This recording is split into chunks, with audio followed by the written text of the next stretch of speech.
السلام علیکم ورحمۃ اللہ تعالی وبرکاتہ۔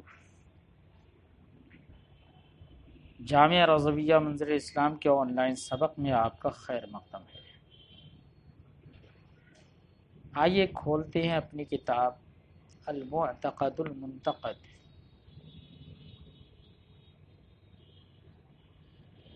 صفحہ نمبر 16، الباب الاول فی الالہیات، کیونکہ ہم مقدمے پر گفتگو اس سے پہلے کر چکے ہیں۔ آئیے شروع کرتے ہیں۔ پہلے کچھ عبارت پڑھتے ہیں، پھر اس کے بعد میں اس کا مطلب سمجھتے ہیں۔ بسم اللہ الرحمن الرحیم۔ الباب الاول فی الالہیات اے فی المسائل التي يجب على المكلفين اعتقادها وهي متعلقة بالإله الحق مما يجب له ويمتنع عليه ويجوز في حقه تعالى۔ قالوا اول واجب بإيجاب الله علينا عرفان الله، اے معرفت وجوده وألوهيته وما له من الكمال،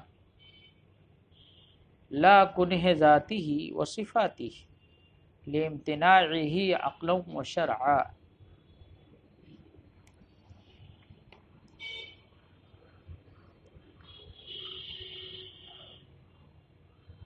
قیل المعرفة على 4 اقسام: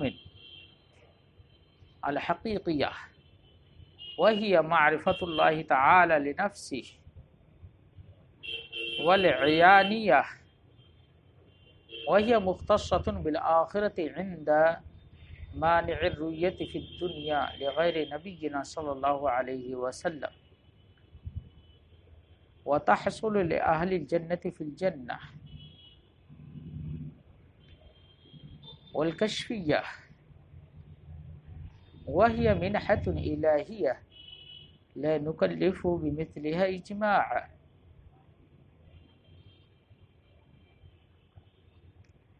والبرهانية وهي أن يعلم بالدليل القطعي وجوده تعالى وما يجب له وما يستحيل عليه، وهي المرادة في هذا العلم، والقرآن مملوء بالحث عليها والنذر فيها والاستدلال عليها۔ قال الله تعالى: سنريهم آياتنا في الآفاق وفي أنفسهم حتى يتبين لهم أنه الحق، والتبين المعرفة، وإراءة الآيات هو النذر والاستدلال۔ وقال الله تعالى: وفي أنفسكم أفلا تبصرون، وفي قوله أفلا تبصرون توبيخ على عدم النظر والاستدلال وحث عليه۔ پیارے طلبہ،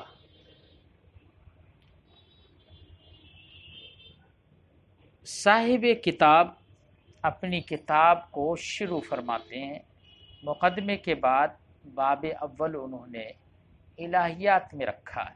الہیات تو الالہیون، اور اسی پر الف تا لگا کر الالہیات بنا لیا۔ الالہیون میں یا نسبتی ہے تو معنی ہوگا الالہیات اے المسائل المنسوبہ الی الالہ، المسائل المتعلقہ بالالہ۔ تو الہیات سے کون سے مسائل مراد ہیں؟ وہ مسائل جن کا تعلق الہ حق سے ہے۔ تو باب اول ایسے مسائل کے بیان میں ہے جن مسائل کا تعلق الہ برحق سے ہے۔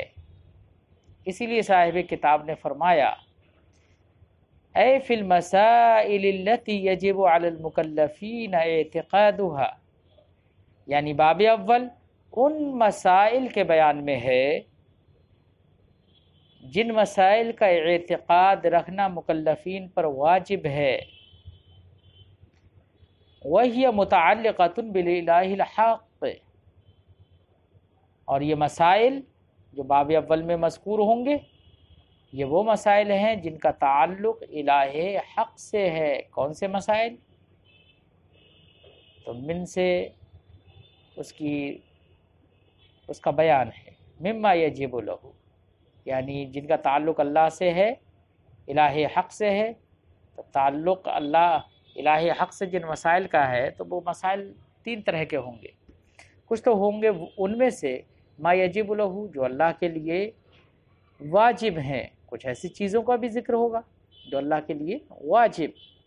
وَيَمْتَنِعُ عَلَيْهِ، ایسے ہی ان چیزوں کا بھی بیان ہوگا، ان میں سے بھی وہ مسائل ہوں گے جو اللہ پر محال ہیں، اللہ کے لیے واجب ہیں، جیسے کہ اس کے لیے وجود کا ہونا، اس کے لیے قدم کا ہونا، اس کے لیے قدرت کا ہونا، سب اس کے لیے کیا ہے؟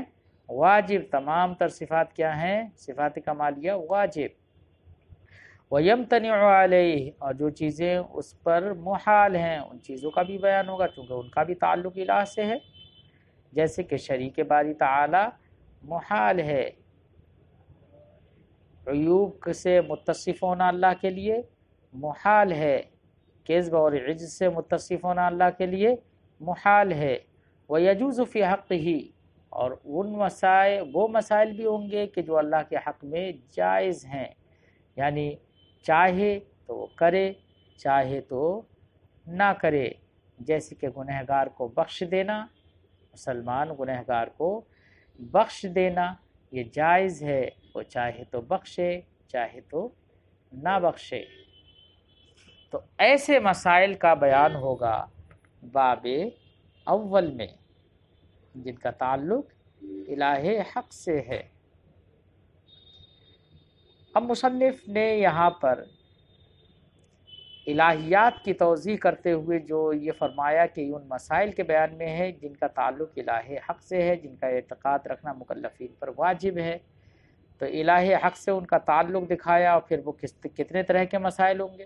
کچھ تو وہ ہوں گے کہ کچھ چیزیں تو وہ ہوں گی کہ جو اللہ کے لیے واجب ہیں، کچھ وہ جو محال ہے اللہ پر، اور کچھ وہ جو اللہ کے حق میں جائز ہے، تو تین طرح کے ہوں گے۔ تو اب سب سے پہلے واجبات کو یہاں پر شروع کرتے ہیں، اللہ کے لیے جو چیزیں واجب ہیں ان کی تمہید باندھتے ہیں، تمام واجبات میں سب سے پہلا واجب کیا ہے اس کو بیان کرتے ہیں۔ قالو، ہمارے علماء نے فرمایا ہے، اول واجب بإیجاب اللہ علینا عرفان اللہ، اللہ نے جو ہم پر واجب کیا ہے، اللہ کے ایجاب سے ہم پر سب سے پہلا واجب اللہ کی معرفت ہے، عرفان اللہ، اللہ کی معرفت، یعنی کائنات میں سب سے پہلے آدمی جو مکلف ہوتا ہے وہ یہ کہ وہ اپنے الہ حق کو پہچانے، اپنے خالق و مالک کو جانے، اور خالق و مالک کو جاننا یہ انسان کی فطرت میں اللہ نے وضعیت فرما دیا ہے۔ انسان اپنے خالق و مالک کو کہ اس کا کوئی پیدا کرنے والی ذات ہے کہ اس کی فطرت ہی میں ہے، جیسے کہ صاحب کتاب آگے اس چیز کو ذکر کریں گے کہ خالق و مالک کے وجود یہ ہر نفس کی فطرت میں رکھ دیا گیا ہے، وجود کی معرفت، اس لیے ہر آدمی اس کو جانتا ہی ہے۔ تو اللہ کی ایجاب سے سب سے پہلے ہم پر کون سا واجب ہے؟ اللہ کی معرفت۔ معرفت سے مراد صاحب کتاب فرماتے ہیں معرفت وجودہ و الوہیتہ وما لہ من الکمال، یعنی اللہ کے وجود کی معرفت، اس کے معبودیت کی معرفت کہ وہی معبود برحق ہے، اور اس کے لیے جو کمال ہیں، کمالات ہیں، صفات کمالیہ اس کے لیے جو ثابت ہے، ان چیزوں کی معرفت کرنا، یہ اللہ کی ایجاب سے ہم پر سب سے پہلا واجب ہے۔ لیکن یاد رہے اللہ کی معرفت مطلقہ تو اللہ کی حاصل ہو سکتی ہے، اللہ کی معرفت اس کی صفات کے ذریعے سے تو ہو سکتی ہے، اس کے اوصاف کے ذریعے سے ہو سکتی ہے، یعنی تصور بالوجہ تو ہو سکتا ہے اس کا، یا تصور بے وجہ ہی تو ہو سکتا ہے، لیکن اس کی معرفت یا اس کا تصور بالکن یا معرفت بالکن یا بکن ہی نہیں ہو سکتی۔ کیوں نہیں ہو سکتی؟ نہ ہی اس کی ذات کی کن جانی جا سکتی ہے اور نہ ہی اس کی صفات کی کن جانی جا سکتی ہے۔ کیوں؟ اس لیے کہ معرفت بالکن یا معرفت بکن ہی کا جو حصول ہوتا ہے، تو یاد رہے طلبہ، جہاں پر بھی تصور بالکن ہوتا ہے، تو تصور بالکن کا مطلب ہوتا ہے کسی شے کی معرفت حاصل کرنا اس کے ذاتیات کے ذریعے سے۔ کس کے ذریعے؟ ذاتیات کے ذریعے۔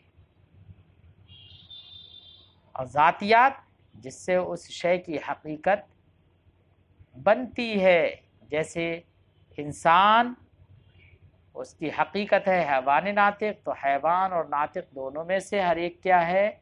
انسان کا ذاتی۔ تو ان ذاتیات کے ذریعے سے انسان کی جو ہم معرفت حاصل کرتے ہیں، یہ اس کی معرفت بالکن ہے، یا تب معرفت بکن ہی ہے۔ معرفت بالکن اور معرفت بکن ہی میں فرق اتنا ہوتا ہے صرف کہ اگر ذاتیات کے ذریعے سے شے کی معرفت حاصل کی جائے اور اس طور سے کہ ان ذاتیات کو اس کی معرفت کا آلہ بنا دیا جائے، کیا بنا دیا جائے؟ آلہ بنا دیا جائے۔ جیسے کہ ایک منطقی آدمی انسان کو اس طور سے سمجھتا ہے کہ وہ پہلے حیوان کو سمجھتا ہے، پھر ناطق کو سمجھتا ہے، پھر دونوں کے مجموعے سے انسان تک پہنچ جاتا ہے، تو وہ الحیوان الناطق جو ذاتیات ہیں ان کو اس نے انسان کی معرفت کے لیے آلہ بنا دیا۔ اگر آلہ بنا دیا جائے ذاتیات کو، تو اسی کا نام ہے معرفت یا تصور بالکن۔ اور اگر ذاتیات کے ذریعے سے شے کی معرفت اور تصور تو ہو، لیکن ان ذاتیات کو اعلیٰ نہ بنایا جائے، اعلیٰ نہ بنایا جائے، ان کو ذریعہ نہ بنایا جائے، تو ایسی صورت میں اس کو تصور بالکل ہی کہتے ہیں۔ یاد رہے پیارے بچوں، اللہ رب العزت کا اگر تصور یا معرفت بالکل یا بکن ہی مان لی جائے، تصور بالکل یا تصور بکن ہی کی صورت میں اللہ رب العزت کا کی معاذ اللہ حقیقت کا ذاتیات سے مرکب ہونا لازم آئے گا، جبکہ اللہ رب العزت تمام تر اجزائے خارجیہ ہوں یا اجزائے ذہنیہ، تمام سے وہ منزہ اور مبرہ ہے۔ تو جب اس کے اجزائے خارجیہ یا اجزائے ذہنیہ کسی بھی طرح کے اس کے لیے اجزاء ہے ہی نہیں، تو اس کا تصور بالکل اور تصور بالکل ہی کیسے ہو سکتا ہے؟ نہیں ہو سکتا۔ تفصیل آپ نے ملا حسن میں بھی پڑھی ہوگی۔ اس لیے صاحب کتاب فرماتے ہیں اے معرفت وجود ہی و الوہیتی، یعنی اس کے وجود کی معرفت اور اس کی الوہیت کی معرفت، اس کے لیے جو کمالات ہیں ان کی معرفت کا حاصل کرنا یہ ہم پر اول واجب ہے، لیکن لا کنہ ذاتی ہی، اس کی ذات کی کن کی معرفت یہ واجب نہیں ہے۔ اس کے صفات یہ ذات پر عطف ہے، اور اس کی صفات کے کن کی معرفت یہ جائز، یہ واجب نہیں ہے، کہ واجب تو دور کی بات، اس کا تصور بذات ہی اور تصور بالکن اور تصور بکن ہی یا معرفت بالکن یا معرفت بکن ہی اللہ رب العزت کی صفات اور ذات کا اس طرح کا تصور یا اس طرح کی معرفت حاصل نہیں ہو سکتی ہے۔ خرابی کیا لازم آئے گی؟ ہم نے آپ کو بتا دیا۔ اسی لیے صاحب کتاب فرماتے ہیں لِامْتِنَاعِهِ، اس کی ذات و صفات کی کن کا معلوم ہونا یا معرفت کا حصول محال ہے، لِامْتِنَاعِهِ، کیونکہ وہ محال ہے، عقلاً بھی محال ہے، عقلی ہم نے دلیل دے دی، اور شرعاً بھی محال ہے۔ کیا محال ہے؟ شرعاً بھی محال ہے، شریعت بھی فرماتی ہے وَهُوَ يُدْرِكُ الْأَبْصَارَ لَا تُدْرِكُهُ الْأَبْصَارُ وَهُوَ يُدْرِكُ الْأَبْصَارَ، ابصار اس کا احاطہ نہیں کر سکتے، اس کا ادراک نہیں کر سکتے، وہ سب کا ادراک کرتا ہے۔ تو شرعاً بھی اس کا ادراک بذات ہی یا بالکل نہیں ہو سکتا، اور عقلاً بھی نہیں ہو سکتا۔ تو اس کی معرفت مطلقہ، یعنی اس کے وجود کی معرفت، اس کی الوہیت کی معرفت، یہ تو کر سکتے ہیں، لیکن یہ معرفت مطلقہ ہے، معرفت بالکل یا معرفت بالکل ہی نہیں ہے۔ باقی تفصیل ملا حسن میں آپ نے پڑھی ہے۔ معرفت اللہ کی واجب ہے، تو صاحب کتاب پہلے معرفت کی 4 قسمیں بیان کرتے ہیں۔ ان 4 قسموں میں سے کون سی قسم کی معرفت جو انسانوں کو اللہ کی معرفت حاصل کرنا واجب ہے، تو ان 4 قسموں میں سے کس قسم کی معرفت واجب ہے انسانوں پر، انسان کس قسم کی معرفت کا مکلف ہے؟ تو پہلے 4 قسمیں بتاتے ہیں، اس کے بعد میں مصنف فرماتے ہیں کہ ان 4 اقسام میں سے جو آخری جو قسم ہے معرفت برہانیہ،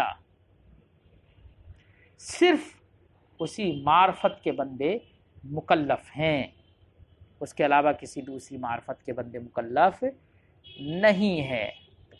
تو آئیے پہلے معرفت کی 4 قسموں کو پڑھتے ہیں کہ 4 قسم کی معرفت ہوتی ہے۔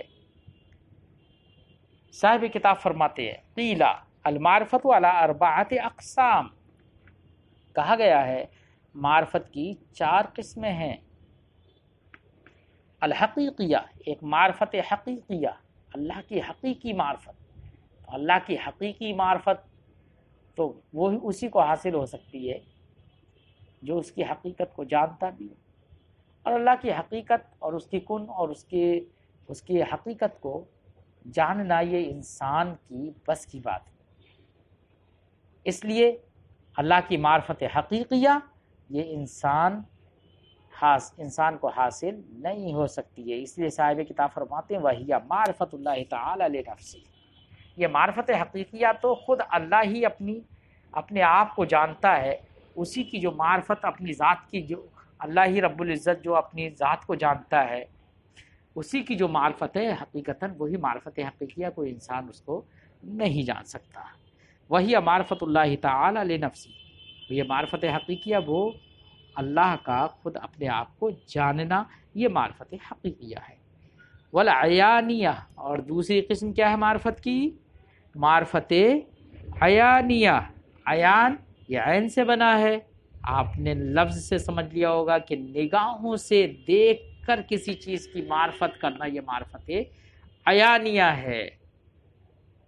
تو اللہ کو دیکھ کر اگر معرفت حاصل ہو جائے تو یہ معرفت کون سی کہلائے گی؟ معرفت عیانیہ۔ معرفت عیانیہ کے سلسلے میں ہمارے علماء کے 2 قول ہیں۔ ایک قول تو یہ ہے کہ دنیا میں اللہ رب العزت کی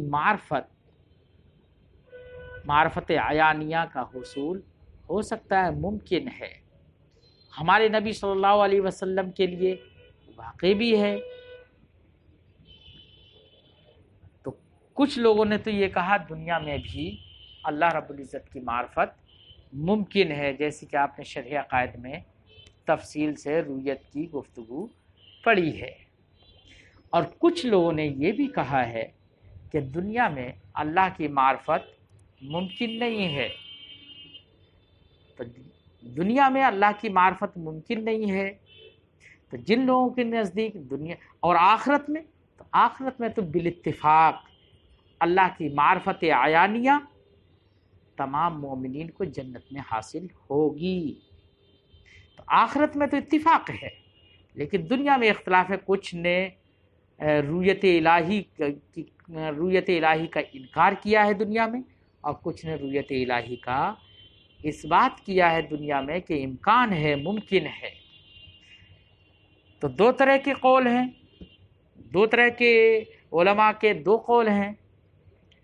تو معرفت عیانیہ نگاہوں سے دیکھنا، جنہوں نے دنیا میں معرفت عیانیہ یا دنیا میں اللہ کی رویت کا انکار کر دیا، تو ان کے نزدیک تو صرف اور صرف معرفت عیانیہ کہاں حاصل ہوگی؟ جنت میں۔ اور جنہوں نے معرفت عیانیہ یا اللہ کی رویت کا دنیا میں بھی اقرار کیا، انکار نہیں کیا، امکان مانا، تو ان کے نزدیک دنیا میں بھی معرفت عیانیہ بندے کو حاصل ہو سکتی ہے، لیکن کیسے ہوگی یہ تو اللہ ہی بہتر جانتا ہے۔ فرماتے ہیں کیونکہ حضرت موسیٰ علیہ السلام نے فرمایا تھا کہ اے اللہ میں تجھے دیکھنا چاہتا ہوں، ربی ارنی انظر الیک۔ تو اللہ نے کیا فرمایا؟ لن ترانی، موسیٰ تم مجھے نہیں دیکھ سکتے۔ پھر اس کے بعد کیا فرمایا؟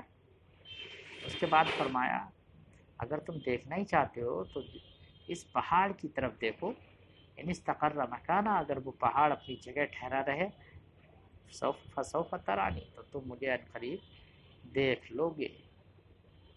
بہرحال آیت کریمہ سے استدلال امکان رویت پر ہمارے علماء نے کیا ہے، جیسے کہ صاحب شرح عقائد نے بڑی تفصیل سے لکھا ہے۔ آپ تفصیل دیکھنے کے لیے شرح عقائد کا مطالعہ کریں۔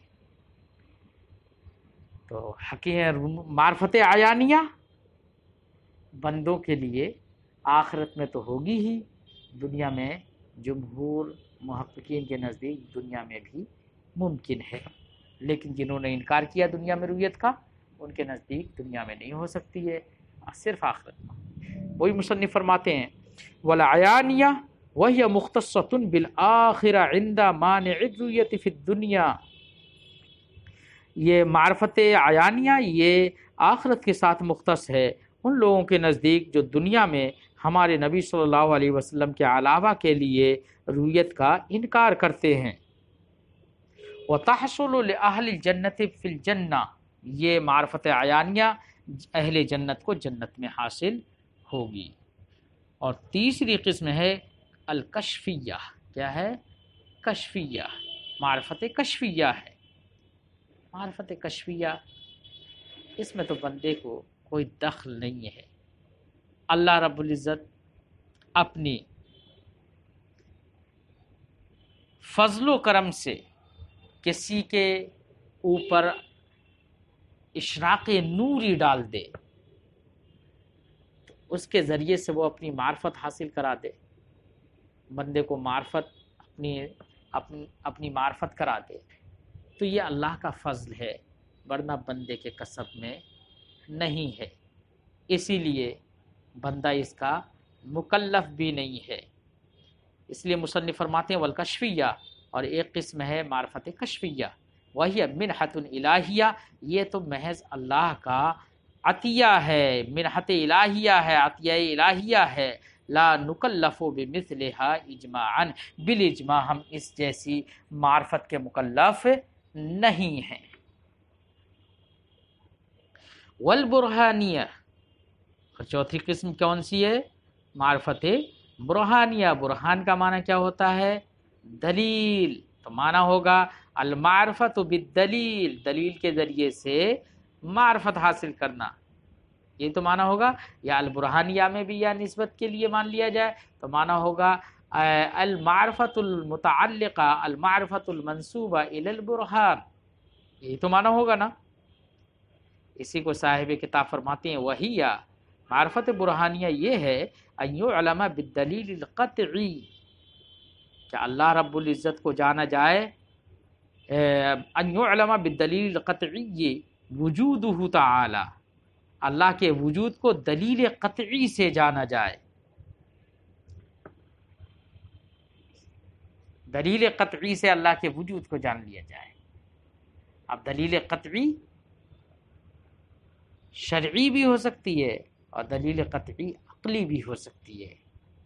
بڑی تفصیل سے اللہ کے وجود پر دلیل اگلے صفحے میں آئے گی، اس لیے ہم ابھی دلیل قطعی اللہ کے وجود پر قائم نہیں کر رہے ہیں، کیونکہ اگلے صفحے میں اس پر تفصیلی گفتگو آئے گی۔ معرفت برہانیہ کا مطلب ہے کہ دلیل قطعی سے اللہ کے وجود کو جانا جائے، وما یجب لہ، اور ان چیزوں کو جانا جائے جو اللہ کے لیے واجب ہیں دلیل قطعی سے، وما یستحیل علیہ، اور ان چیزوں کو جانا جائے دلیل قطعی سے جو اللہ پر محال ہیں۔ وہی المرادۃ فی ھذا العلم، جو ہمارے یہاں پر کہا جاتا ہے نا کہ اللہ کی معرفت